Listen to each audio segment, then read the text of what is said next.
آپ جب لاہور میں تشریف لائے، جہاں پر آپ کا مزار ہے، یہاں ایک اونچا ٹیلہ تھا، اونچا ٹیلہ تھا، یہاں آپ آ کے بیٹھ گئے۔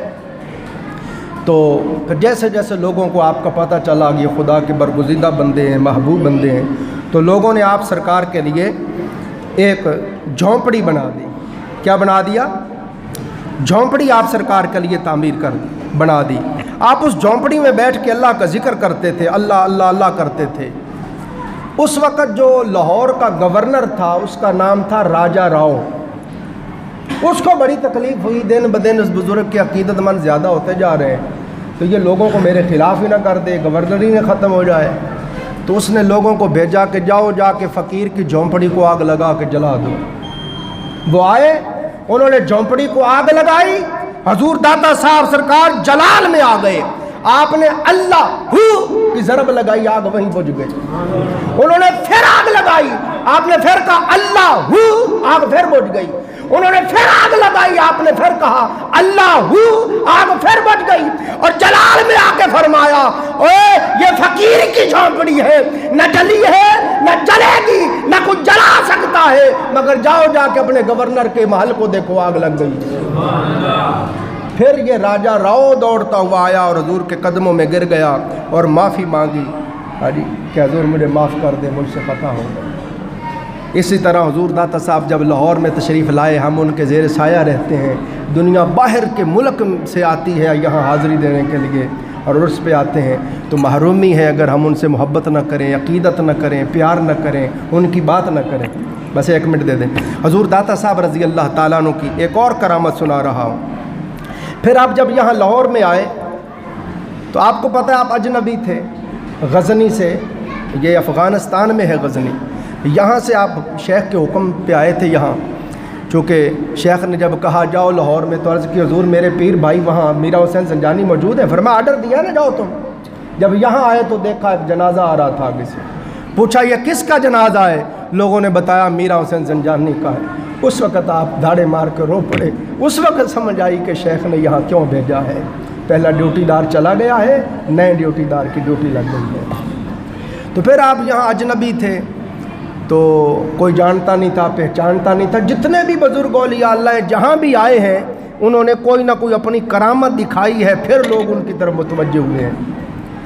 تو آپ نے دیکھا ایک عورت دودھ لے کے جا رہی تھی، گوالی گجروں کی عورت دودھ لے کے جا رہی تھی۔ داتا صاحب نے اس سے فرمایا خاتون دودھ کدھر لے کے جا رہی ہو؟ اس نے بتایا جی یہ فلاں راجو جوگی ہے، اس کے پاس لے کے جا رہی ہیں۔ فرمایا کیوں اس کو دیتی ہو؟ سرکار جو اس کو دودھ نہ دے اس کی بھینسوں کے تھنوں سے خون آنے لگ جاتا ہے۔ داتا صاحب نے فرمایا خاتون یہ دودھ آج فقیر کو دے جا اور انشاءاللہ بھینس کے تھنوں سے خون نہیں آئے گا، دودھ ہی آئے گا۔ آپ نے متاثر کیا، وہ دے گئی، اس کی بھینسوں سے خون نہیں آیا۔ اس نے یہ بات پھر لوگوں کو بتا دی، جیسے جیسے لوگوں کو اطلاع ہوتی گئی لوگ پھر داتا صاحب کو دودھ دینے لگے اور آپ پھر اپنے درویشوں کو پلانے لگ گئے۔ تو اس جوگی کو پتہ چلا، راجو جوگی کو، کہ یہ کون آ گیا ہے جس نے آ کے سارے لوگوں کو اپنی طرف کر لیا ہے۔ تو وہ غصے میں آ کے جلال میں آ کے آیا، آپ سرکار کی طرف مقابلہ کرنے کے لیے آیا۔ اس نے منتر سے، آپ کو پتہ ہے ٹیلہ تھا، ہر طرف جنگل تھا، لاہور تو یہ پورا سارا لوہاری گیٹ باٹی گیٹ اس کے اندر لاہور تھا، تو ادھر تو سارا جنگل تھا، جھاڑیاں تھیں۔ وہ جلال میں آیا جوگی اور اس نے آتے ہوئے اپنے منتر کے ذریعے سے جھاڑیوں میں آگ لگا دی۔ حضور داتا صاحب رضی اللہ تعالیٰ عنہ نے کہا الا اللہ، آگ بجھ گئی۔ اس نے دوسرا منتر دکھایا، جادو دکھایا، وہ ہوا میں اڑنے لگا۔ آپ نے اپنی لکڑی کی جو کھڑائیں تھی آپ کی پاپوش مبارک ان کو پھینکا، فرمایا اس کو نیچے لے کے آؤ۔ وہ اس کے سر پہ لگنے لگیں، وہ نیچے آ کے آپ سرکار کے قدموں میں گر گیا اور مسلمان ہو گیا۔ حضور داتا صاحب رضی اللہ نے اس کو کلمہ پڑھایا، مسلمان کیا اور اس کا نام بدلا، عبداللہ نام آپ نے رکھا۔ اور داتا صاحب سرکار کی اولاد نہیں ہے، داتا صاحب سرکار کے جو سجادہ نشین گدی نشین ہے آج بھی، وہ اسی عبداللہ کی اولاد میں سے ہیں۔ داتا صاحب کے پہلے خلیفہ جو ہوئے وہی ہوئے۔ اور ان کے بیٹے تھے میاں عثمان صاحب، یہاں میرے پاس تشریف لائے، کتابیں دے کے گئے، انہوں نے بھی مجھے یہی بتایا، انہوں نے کہا داتا صاحب کی اولاد نہیں ہے، ہم وہ جو سرکار کے پہلا خلیفہ تھا جوگی، جو مقابلے کے لیے آیا تھا اور آپ نے کھڑاؤں سے نیچے اتارا اور کلمہ پڑھا کے مسلمان کیا، ہم ان کی اولاد سے تھے۔ اسی طرح حضور داتا صاحب رضی اللہ نے مسجد بنائی، مولوی جمع ہو گئے، انہوں نے کہا جی یہ تو مسجد ہی سیدھی نہیں ہے، اس کی تو سمت ہی سیدھی نہیں ہے۔ آپ نے فرمایا سارے اکٹھے ہو جاؤ جس کو اعتراض ہے۔ سارے آ گئے، فرمایا میں نماز پڑھاتا ہوں، پیچھے کھڑے ہو، پتہ چل جاتا ہے سمت سیدھی ہے کہ نہیں۔ آپ کے پیچھے نماز کے لیے کھڑے ہوئے، سب کی نگاہوں سے حجاب اٹھ گیا، کھڑے لاہور میں تھے اور سامنے کعبۃ اللہ نظر آ رہا تھا۔ یہ حضور داتا صاحب سرکار کے تصرف کا عالم ہے۔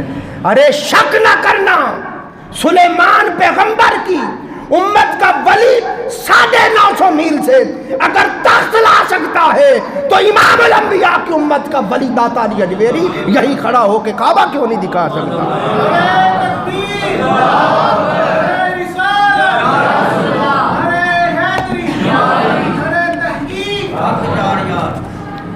حضور داتا صاحب اپنے ٹیلے پہ بیٹھے عبادت کر رہے ہیں، ہندوؤں کی بارات گزری، یہاں سارے ہندو تھے، ہندوستان تھا، ہندوؤں کی بارات گزری تو انہوں نے کہا بابا جی ہمیں راستہ بتا دیں۔ آپ پتہ نہیں کس حال میں بیٹھے تھے، موج میں تھے، حضور راستہ دکھا دیں، راستہ بتا دیں۔ داتا صاحب نے کہا راستہ بتا دوں کہ راستہ دکھا دوں؟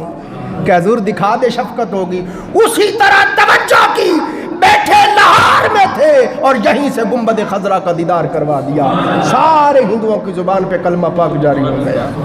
اس طرح سے ان ہستیوں نے یہاں پہ اسلام پھیلایا ہے اور ہندوؤں کافروں کو مسلمان کیا ہے۔ اللہ تعالیٰ ان ہستیوں کا تا قیامت سایہ ہمارے سر پہ قائم رکھے، ان کے فیوز و برکات سے بہرہ یاب فرمائے۔ وآخر دعوانا